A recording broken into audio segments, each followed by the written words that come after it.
Hello my dear lovely followers. ఏంటి గిన్నెతో వచ్చేసింది అక్క అనుకుంటున్నారా? ఏం లేదండి, డిన్నర్ చేస్తున్నాను. ఆఫ్టర్నూన్ హాస్టల్లో బగారా రైస్ చేశారు, సో అది బాక్స్లో వేసి పైకి తెచ్చుకున్నాం. అది కొంచెం మిగిలింది. అండ్ నేను ఈవినింగ్ మటన్ కర్రీ కూడా చేసుకున్నా. సో ఎలాగో డబ్బాలో ఉంది, మళ్ళీ గిన్నెలో వేసుకుంటే అది కూడా కడగాలి, రెండు నేనే కడగాలి. సో దీంతో తినేస్తే అయిపోయిద్ది కదా, కొంచెం కడగడమైనా తప్పుతుందని సో ఇలానే తినేస్తున్నాను. మీరు ఆఫ్టర్నూన్ ఏ కర్రీ చేసుకున్నారు కామెంట్ సెక్షన్లో మెన్షన్ చేయండి.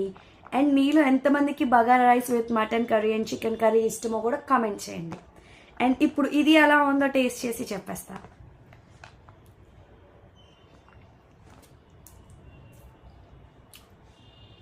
సూపర్.